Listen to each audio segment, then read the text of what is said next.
Update 4 is around the corner and we all remember Jace's tips for prepping for Update 4. If you didn't, here's a summary. So I asked Director Mark Chan, could you please give our community your top 10 tips on how to prepare for this update so that they don't waste time, so that they don't lose progress? What can they do? Number 1, don't start investing in tier 7 setups or ones that include the supercomputer or radio control unit. Tip number 2, if you've already built those production lines, start stockpiling those parts so that you can use them to unlock milestones or build new buildings when the update hits. So that's Mark's tip number 2. Tip number 3, and that's it, there's only 2 tips actually. Now unfortunately, Jace only got the memo for 2, but don't worry, I'll fill you in on the rest. Update 4 is stated to release on the 16th of March to experimental, and once it's stable, move over to early access.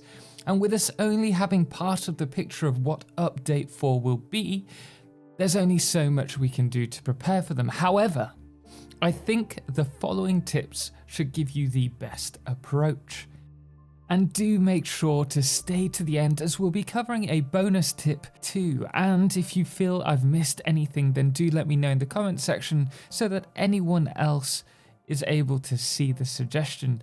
And it's going to be a pretty big update, so we want to be as prepared as possible. Let's get into it. The first thing to do is to stockpile those items that will be required. If you're already producing late game items like supercomputers, crystal oscillators, turbo motors, and aluminium or aluminum based stuff, stockpile it and you'll be able to unlock later hub tiers when the update reaches us.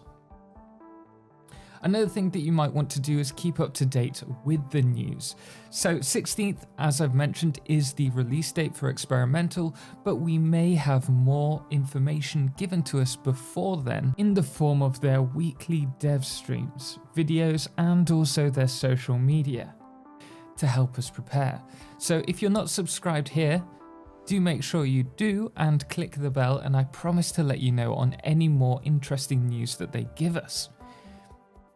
Don't start any large factories until after the update. So if you're waiting for Update 4 to come to early access, check out where the new node locations will be. You can either find these by checking out other videos or streams, or by using Satisfactory Calculator, the website, which will no doubt be updated soon after Update 4 is released with all the new node locations. If you're running at a relatively high capacity for your power plants, then the next thing that I suggest is actually to update your power plants.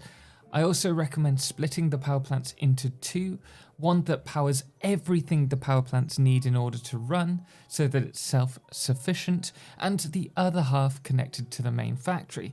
That way you will never have to worry about finding extra power to restart all the miners.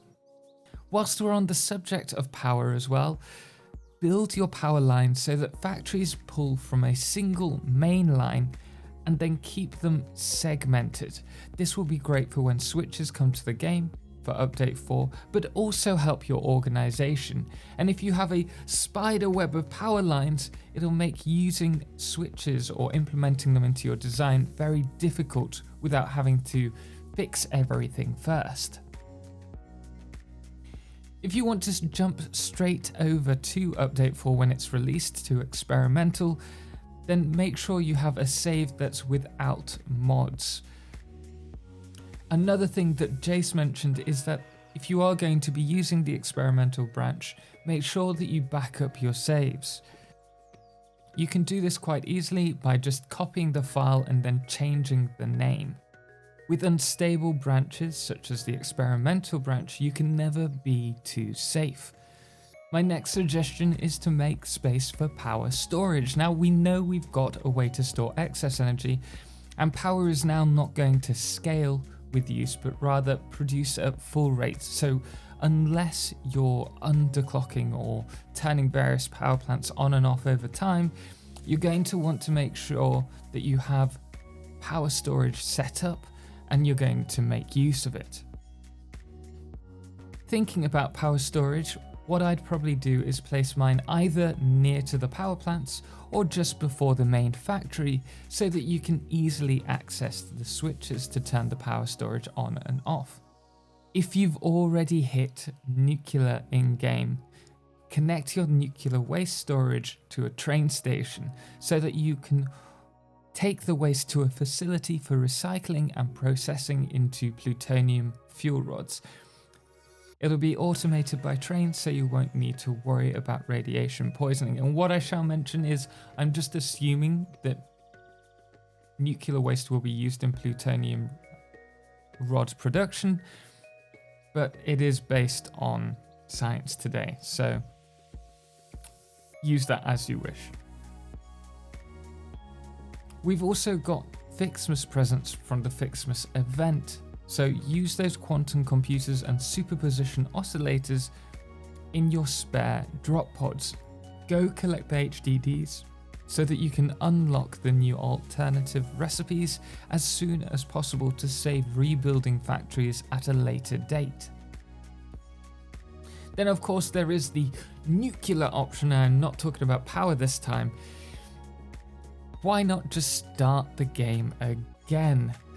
It's not really prepping or preparing for update 4 if you're just going to start on the day, but if you start now, like I've already done, you can get the game going so that you're ready for the unlocks just as the update is released. We know that it's going to fit in around tier 6 and 7. And with that, you're going to discover the new upgrades to the game or the new things as and when in the timeline. So I recommend doing that.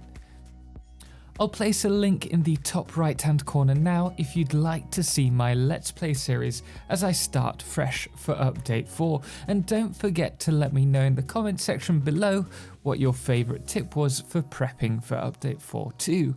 And you may have noticed recently that we're doing a lot of Valheim gameplay at the moment. Well, the truth is I'm absolutely loving the game, so you can expect to see a fair few more videos on it. So do let me know if there's anything specific you'd like to see in the upcoming videos. But don't worry, we'll keep producing Satisfactory videos as well, and I may even be planning something very special for next month. Anyway guys, that is all we have time for in this video. If you did enjoy the video, be sure to drop a thumbs up, and obviously if you want to see more Satisfactory content, be sure to hit the subscribe button. Anyway guys, until next time, thank you so much for watching, and also thank you so much to all of our amazing supporters, most notably our Solar Eclipse patrons, The Calamity, Bo Papa, Cerebral Tag, Trebor, and JP Zone TV, as well as our Lunar Eclipse patrons, Matt Lippard, Chris McCabe, and Lord of July, and our Blood Moon of the day, Papa Snoozy. Anyway guys, until next time, as always, ciao for now.